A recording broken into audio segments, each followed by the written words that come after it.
शिवलिंग का क्या अर्थ है? ब्रह्मा जी के मन में भाव आया कि सृष्टि की रचना करता मैं हूं। भगवान नारायण के मुख से निकल गया, आपकी रचना नहीं है, शिव की रचना है। कौन शिव?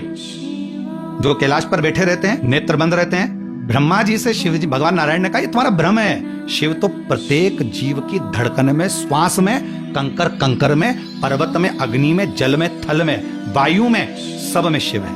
ब्रह्मा जी बोले मैं नहीं मानूंगा। भगवान नारायण ने कहा कि मत मानो, ये पर्वत है ना, चलो इसको घुमाते हैं।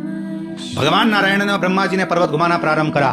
घुमाना क्यों प्रारंभ किया? उनको जानने के लिए। आप कह रहे हो ना कि सब में शिव है। घुमाया पर्वत, तभी एक आकृति लिंग की प्रकट हुई। भगवान नारायण ने हाथ जोड़कर जो स्तुति करना प्रारंभ करी, शिवलिंग में से आवाज आने लगी, ब्रह्मा इस सृष्टि का रचना करता मैं हूँ। ब्रह्मा जी बोले मैं मानने को तैयार हूँ कि शिव सब जगह है, पर मुझे अब इनका शीश देखना है। आप चरण ढूंढ लो। भगवान नारायण कहने लगे अच्छी बात है, मैं चरण देखता हूँ। ब्रह्मा जी ऊपर गए शीश ढूंढने के लिए, भगवान नारायण चरण की ओर गए। नारायण तो वापिस आ गए क्योंकि हमारे उनका चरण मिलना नहीं हो। जाते जाते जाते जाते उन भगवान ब्रह्मा जी ने गौ माता को देखा, कहा मुझे मिल नहीं रहा शीश, चलो तुम चलकर कह देना भगवान नारायण के सामने कि भगवान ब्रह्मा जी को शीश मिल गया। गाय ने कहा मैं क्यों झूठ बोलूं।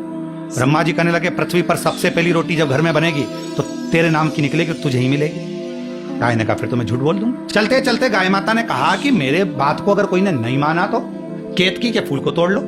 केतकी का पुष्प तोड़ लिया, तू चल मेरे साथ में, सारे देवताओं पर चढ़वाऊंगा। भगवान नारायण के सामने चलकर कह देना कि ब्रह्मा जी को शीश मिल गया, चलो मुझे क्या दिक्कत है। भगवान नारायण ब्रह्मा जी से पूछे आपको शीश मिल गया? ब्रह्मा जी बोले नहीं, पहले आप बताओ आपको चरण मिल गए क्या?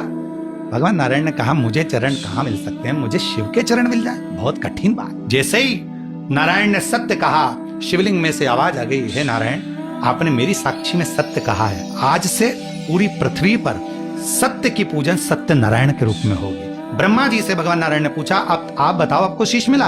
ब्रह्मा जी बोले मुझे तो शीश के दर्शन हो गए। अगर ना मानो तो गौ माता से पूछ लो। गाय ने कह दिया कि ब्रह्मा जी को शीश का दर्शन हो गया। शिव जी ने आकाशवाणी करके कहा गौ माता तू जगत की मां होकर झूठ बोलती है, मैं तुझे श्राप देता हूं कि तेरा पूरा शरीर पूजा जाएगा पर तेरा मुख अपूज्य माना जाएगा। आखिरी में ब्रह्मा जी ने कहा कि केतकी के पुष्प से पूछो, तो केतकी का पुष्प भी झूठ बोल दिया। भगवान ने श्राप दे दिया, अरे केतकी सारे देवताओं पर चढ़ेगा पर शिव पर कभी नहीं चढ़ेगा। ब्रह्मा जी कह रहे नहीं, मैंने शीश का दर्शन किया। तब भगवान शंकर को क्रोध आया और शिवलिंग में से ही शिव प्रकट हो गए। उन्होंने अपने पांव का नख तोड़ा, काल भैरव प्रकट कर दिया। काल भैरव से कहा इसका शीश काट दो। काल भैरव ने अपना नख तोड़ा, ब्रह्मा जी का जो झूठ बोलने वाला शीश था उसे काट दिया। जहां से झूठ बोलता हुआ शीश लुढ़क रहा था वहीं कर्मनाशा नदी प्रकट हो। तो भगवान विष्णु ने भगवान शंकर जी से कहा इसका क्या होगा, लोग इस शीश से नफरत करेंगे क्योंकि झूठ बोला। तब भगवान शंकर ने कहा इस शीश को मैं बट वृक्ष बना देता हूं, इस बट वृक्ष की छांव में मैं शंकर बैठूंगा और मेरा नाम बटकेश्वर महादेव होगा।